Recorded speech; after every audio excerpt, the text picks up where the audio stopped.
অতীতকৈ চেনেহৰ মুগাৰে মুহুৰা ঐ তাতোতকৈ চেনেহৰ মাকো ঐ তাতোতকৈ চেনেহৰ বহাগৰ বিহুটিত ঐ নানাচি কেনেকৈ থাকো।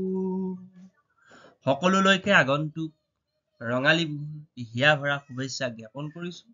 লগতে আমাৰ বিহুৰ মঞ্চত যে কুইজ প্ৰতিযোগিতাসমূহ অনুষ্ঠিত হয়, সেই কুইজ প্ৰতিযোগিতাসমূহৰ বাবে আমাৰ মৰমৰ ছাত্ৰ ছাত্ৰীসকলৰ বাবে কেইটামান অতি জৰুৰী, অতি প্ৰয়োজনীয় আৰু প্ৰায় কুইজত সুধি থকা কেইটামান প্ৰশ্ন আপোনালোকলৈ আজি লৈ আহিছো। গতিকে আপোনালোকে প্ৰশ্নসমূহ চাব আৰু কেনে পায় কমেণ্ট কৰি জনাব। আজি আমি প্ৰথম যিটো প্ৰশ্ন লৈছো সেইটো প্ৰশ্নটো হৈছে কি যে 7 বিহুৰ নাম কি কি? এইটো জনাটো অতি দৰকাৰী। বহু ছাত্ৰ ছাত্ৰীয়ে 7টা বিহুৰ নাম হয়তো ঘপককৈ কৈ দিব নোৱাৰে। গতিকে এই 7 বিহুৰ নামকেইটা হৈছে কি কি? গৰু বিহু, মানুহ বিহু, গোসাই বিহু, তাঁতৰ বিহু, তাৰপিছত আছে আমাৰ নাঙলৰ বিহু, জীয়ৰী বা চেনেহী বিহু, আৰু এটা হৈছে চেৰা বিহু। ইয়াৰ পিছৰ প্ৰশ্নটো হৈছে যে কোনজন আহোম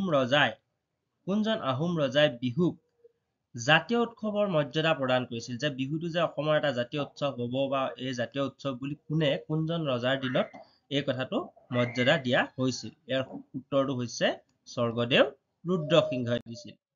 ইয়াৰ পিছৰ প্ৰশ্নটো হ'ল বিহুটো প্ৰথমতে মানুহৰ চোতালত আছিল। সেই চোতালৰ পৰা কি হ'ল বিহু এতিয়া মঞ্চলৈ অনা হ'ল। মানে আজিকালি চোতালতকৈ মঞ্চ বিহুহে বেছি হ'বলৈ হোৱা যেন আমি দেখা পোৱা হৈছো, আমি সকলোৱে দেখি আছো।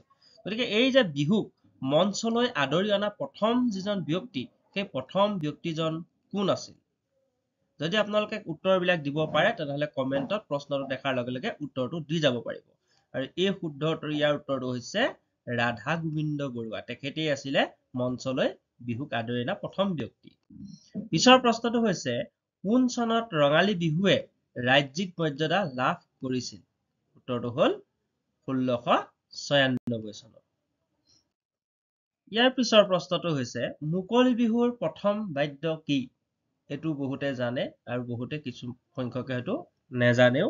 বহুতে ইয়াৰ উত্তৰ আগতে মই বিভিন্ন কুইজ প্ৰতিযোগিতাত কুইজ মাষ্টাৰ হিচাপে অংশগ্ৰহণ কৰো বিহুবিলাকত কেইবাখনো। তেতিয়া তাত দেখিবলৈ পোৱা যায় যে বহুতে ইয়াৰ প্ৰশ্নৰ উত্তৰটো দি দিয়ে টকা বুলি। কিন্তু ইয়াৰ শুদ্ধ উত্তৰটো হৈছে হাত চাপৰি। নেক্সট, নাচনীসকলে খোপাত গুজি লোৱা কপৌ ফুল পাহৰ নাম কি?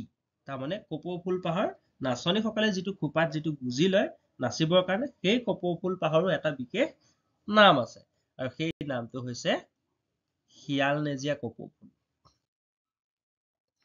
বিহুৰ দিনা আপোনজনে দিয়া গামোচাখনক কি বুলি কয়? গামোচাখনক কি হিচাপে কোৱা হয়? বিহুত যেতিয়া গামোচাখন দিয়া হ'ব, নিজৰ আপোনজনক, নিজৰ ভালপোৱা ব্যক্তিজনক যেতিয়া দিয়া হ'ব, সেইখনক কি হিচাপে কোৱা হয় বা কি বুলি নামাকৰণ কৰা হয়?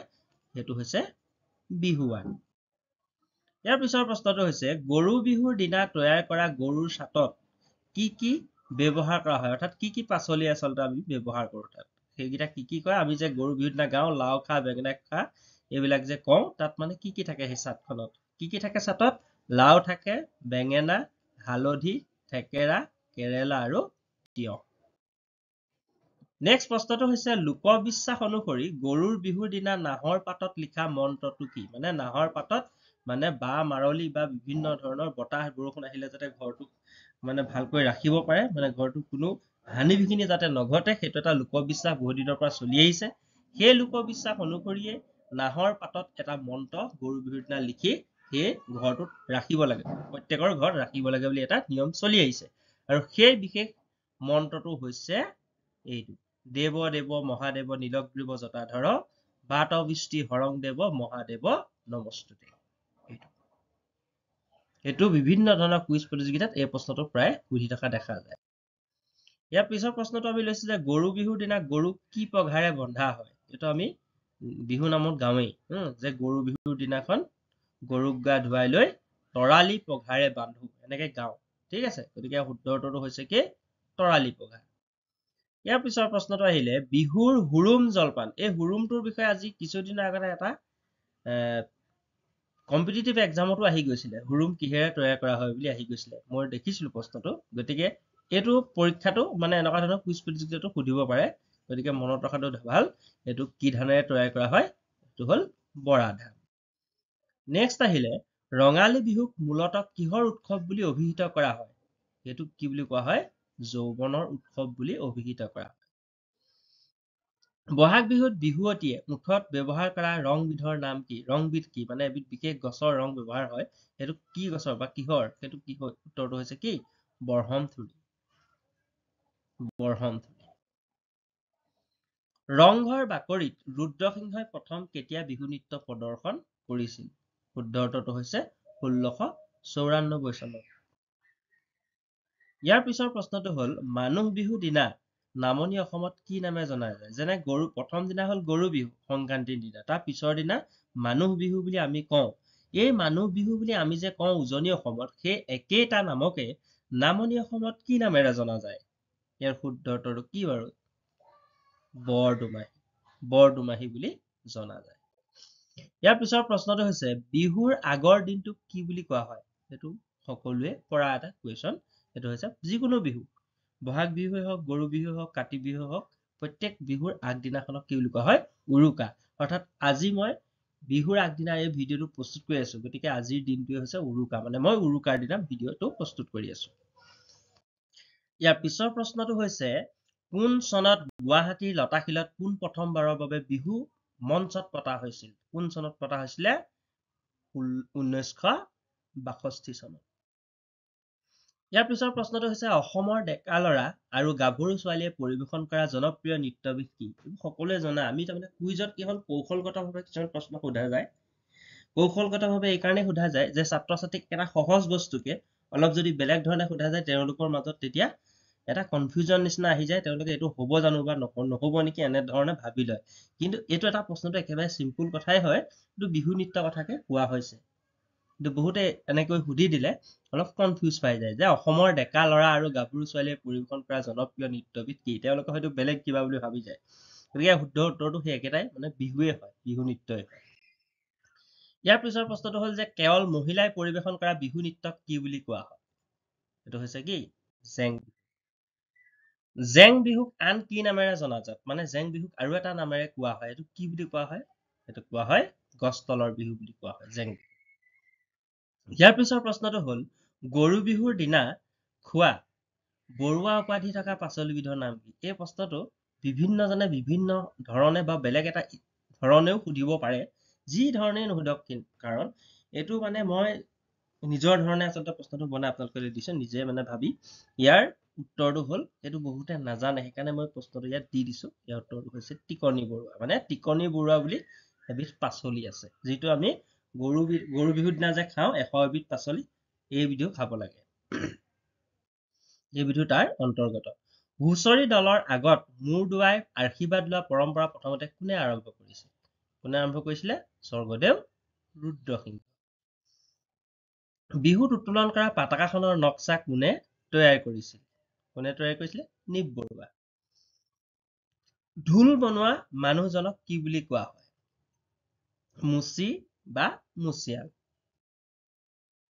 ঢোলৰ মাৰিডালক কি বুলি কোৱা হয় মানে যিডাল মাৰিৰে আমি ঢোলটো বজাওঁ সেই মাৰিডালক বহুতেতো ঢোলৰ মাৰি বুলিয়ে কয় বা আমি ঢোলৰ মাৰি বুলিয়ে কওঁ এনে সাধাৰণতে কিন্তু তাৰো এটা নাম আছে তাৰমানে সেই মাৰিডালৰ এটা নাম আছে সেই নামটো হৈছে কি মাহিতা ইয়াৰ পিছৰ প্ৰশ্নটো ঢোলৰ মাৰিৰে কোবোৱা ঢোলৰ অংশটোৰ নাম কি মানে ঢোলৰ দুটা অংশ থাকে এটা ফালে মাৰিডালে কোবোৱা হয় আৰু আনটো ফালে হাতেৰে কোবোৱা হয় গতিকে দুইটা অংশৰ নাম বেলেগ বেলেগ যিটো অংশ আমি মাৰিৰে কোবাও সেই মাৰিৰে কোবোৱা অংশটোৰ নাম হৈছে কোবনি আৰু আনটো যিটো অংশ সেই আনটো অংশৰ নাম হৈছে তালি ঢোলটো কান্ধত ওলমাই ৰাখিবৰ বাবে ব্যৱহাৰ কৰা সেই ৰছীডালৰ নাম কি মানে সেই ওপৰত এডাল যে ৰছী থাকে ঢোলটো এনেকে আমি কান্ধত যে ওলমাই লৈ থাকো সেই ৰছীডালৰ নামটো কি সেই ৰছীডালৰ নাম হৈছে কি কণাইজৰী বুলি কোৱা হয় নেক্সট প্ৰশ্ন ঢোলটো মেৰিয়াই বান্ধি থোৱা ৰছীবোৰক কি বুলি কোৱা হয় ঢোলটো মেৰিয়াই বান্ধি থোৱা ৰছী মানে এই যে এনেকে ৰছীবিলাক যে থাকে এইবিলাক এই ঢোলটো দেখিছে নহয় এই ৰছীবিলাকক কি বুলি কোৱা হয় সোধা হৈছে এই ৰছীবিলাকক কোৱা হয় বৰতী। প্ৰশ্নটো হ'ল এটা ঢোলত বৰতী কেইডাল থাকে? এটা বহুতে সেইটো কনফিউজ কৰি দিয়ে। এই যে বৰতীবিলাক যে থাকে এইবিলাক বহুতে বিভিন্ন ধৰণৰ কয়। মই মানে কুইজ প্ৰতিযোগিতাবিলাকত দেখো 3 ডাল 4 ডাল 5 ডাল 10 ডাল 20 ডাল 24 ডাল যি মন যায় তাকে কয়। কিন্তু কথাটো হ'ল কি ঢোলৰ এই বৰতী মাত্ৰ এডালেই থাকে। এডালকে ইয়াত ইফালৰ পৰা সিফালে ইফালৰ পৰা সিফালে এনেকৈ টানি টুনি বান্ধি থোৱা থাকে। গতিকে উত্তৰটো হৈছে কি এডাল। নেক্সট প্ৰশ্নটো হৈছে বিহুৰ টকাটো প্ৰথম কোন সম্প্ৰদায়ৰ লোকে ব্যৱহাৰ কৰিছিল? আমি যে বিহুত যিটো টকা বজাও সেই টকাটো প্ৰথমতে কোন সম্প্ৰদায়ৰ লোকসকলে ব্যৱহাৰ কৰিছিল? সোণোৱাল কছাৰী লোকসকলে ব্যৱহাৰ কৰিছিল। ইয়াৰ পিছৰ প্ৰশ্নটো আছে গগনা কেই প্ৰকাৰৰ আৰু কি কি? গগনা 2 প্ৰকাৰৰ আছে, ৰামধন গগনা আৰু এবিধ আছে লাহৰী বা ৰূপহী গগনা। বিহুতলিত নাচনীয়ে যিবিধ বজায় গগনা সেই গগনাবিধক কি বুলি কোৱা হয়? লাহৰী বা ৰূপহী গগনা বুলি কোৱা হয়। আৰু এবিধ আছে ঢুলীয়াই বজায় বা পুৰুষে বজায় সেইবিধক কোৱা হয় কি? ৰামধন গগনা। গতিকে মনত ৰাখিব লাগিব যে গগনা 2 প্ৰকাৰৰ আছে, এটা হ'ল ৰামধন গগনা আৰু এটা হ'ল লাহৰী গগনা। লাহৰী গগনা নাচনীয়ে বজায় আৰু ৰামধন গগনা পুৰুষে বজায়। সেই কথাটো মনত ৰাখিলে হ'ব। এইবিলাকৰ ওপৰত প্ৰশ্ন প্ৰায় কুইজত আহি থাকে। এইবাৰ ইয়াৰ পিছৰ প্ৰশ্নটো হৈছে যে গগনাৰ যে ভিতৰত যিডাল সূতা থাকে, এডাল সূতা থাকে, সেই সূতাডাল কি সূতাৰ হয়? মানে কি সূতাৰে তৈয়াৰী? সেইটো হৈছে মুগা সূতা। ঢোলক অসমীয়া লোকে কি বাদ্য বুলি অভিহিত কৰে? এই উত্তৰটো হ'ল ঢোলক অসমীয়া লোকে কি বুলি কয়? দেৱবাদ্য। টকা কেই প্ৰকাৰ আৰু কি কি? টকা 3 প্ৰকাৰৰ আছে, ধুতং টকা বা ধুতং টকাক আৰু এটা নামেৰে কয় জেং টকা বুলিও কয়। আৰু এটা আছে হাত টকা বা পাতি টকা, সেইটো এটা 2 নম্বৰ ভাগ। আৰু তৃতীয় ভাগটো হৈছে বৰ টকা বা মাটি টকা। মুঠতে টকাটো 3 প্ৰকাৰৰ আছে। কেতিয়াবা কুইজত আমাক 3 প্ৰকাৰৰ বুলি কৈ যিকোনো 2 প্ৰকাৰৰ নাম কৈ পেলাই কোনোবা 1 প্ৰকাৰৰ নাম হয়তো আপোনাক নকব পাৰে। তেতিয়া সেইকাৰণে আমি 3 প্ৰকাৰৰ নামেই যদি মনত ৰাখি যাওঁ তেতিয়া আনটো প্ৰকাৰৰ নামটো আমি ইজিলি এনসাৰটো দিব পাৰিম।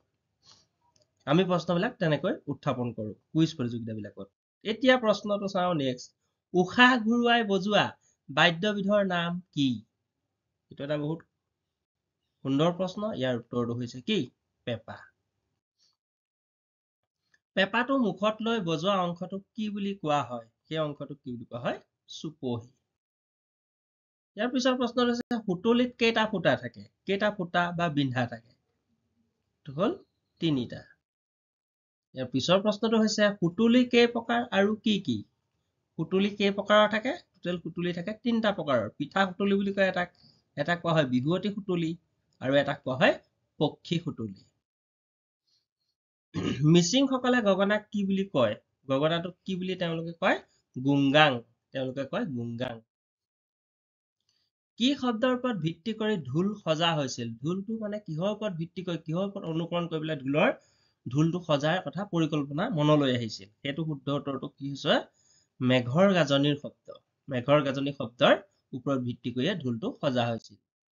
ইয়াৰ পিছৰ প্ৰশ্নটো হৈছে কিংখাপ কি? কি বস্তু এইটো কিংখাপ? কিংখাপ কি হৈছে? সোণ আৰু ৰূপে গুণা কৰা এবিধ পাটৰ কাপোৰ, যাক কোৱা হয় কিংখাপ। গতিকে প্ৰশ্নটো হেৰিয়ত কুইজত এনেকৈও সুধিব পাৰে যে সোণ আৰু ৰূপে গুণা কৰা পাটৰ কাপোৰবিধক কি বুলি কোৱা হয়? তেতিয়াহ'লে আমি উত্তৰটো ওলোটাকৈ ক'ব পাৰিম কিংখাপ। এতিয়া প্ৰশ্নটো হ'ল বড়ো ভাষাত বাঁহীটোক কি বুলি কোৱা হয়? বড়ো ভাষাত বাঁহীটোক কি বুলি কোৱা হয়? চিফুং।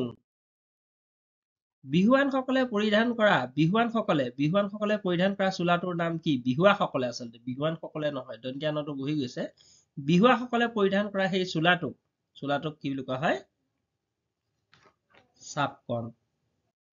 পিছৰ প্ৰশ্নটো বিহুত ব্যৱহৃত জাপিটো কোন দেশত জন্ম হৈছিল? শুদ্ধ উত্তৰটো হ'ল চীন দেশত।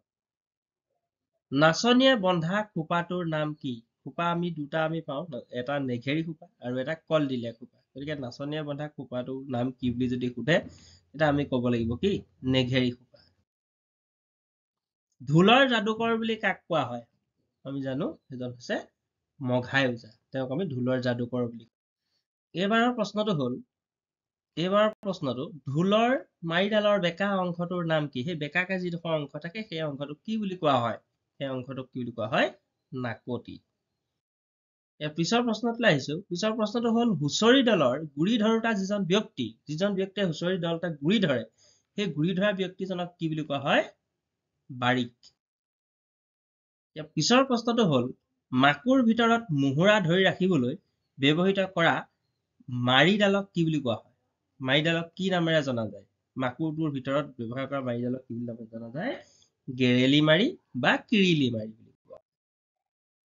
পিছৰ প্ৰশ্নটো হৈছে এইটো এটা খুব সুন্দৰ প্ৰশ্ন যে কি ফুলে বিহুক বিদায় জনায়? বিহুক আমি এটা বিদায় জনাইছো। কি ফুলে বিহুক বিদায় জনায়? ফুলবিধৰ নাম হৈছে কি? আজাৰ ফুল। ইয়াৰ পিছত এটা প্ৰশ্ন, ইতিমধ্যে আমাৰ ভিডিঅ'টো প্ৰায় শেষ হৈছে, গতিকে আমি শেষৰ ফালে আপোনালোকৰ বাবে এটা প্ৰশ্ন আগবঢ়াইছো। এই প্ৰশ্নটোৰ উত্তৰ আপোনালোকে কমেন্টৰ জৰিয়তে দিব বুলি আশা ৰাখিছো। প্ৰশ্নটো মই পঢ়ি দিছো। বিহু সম্ৰাজ্ঞী প্ৰতিযোগিতা অনুষ্ঠিত হোৱা একমাত্ৰ মঞ্চখনৰ নাম কি? পুনৰ কৈছো, বিহু সম্ৰাজ্ঞী প্ৰতিযোগিতা অনুষ্ঠিত হোৱা অসমৰ একমাত্ৰ মঞ্চখনৰ নাম কি? আপোনালোকে আপোনালোকৰ উত্তৰটো কমেন্টত দিব বুলি আশা ৰাখিলো। ধন্যবাদ।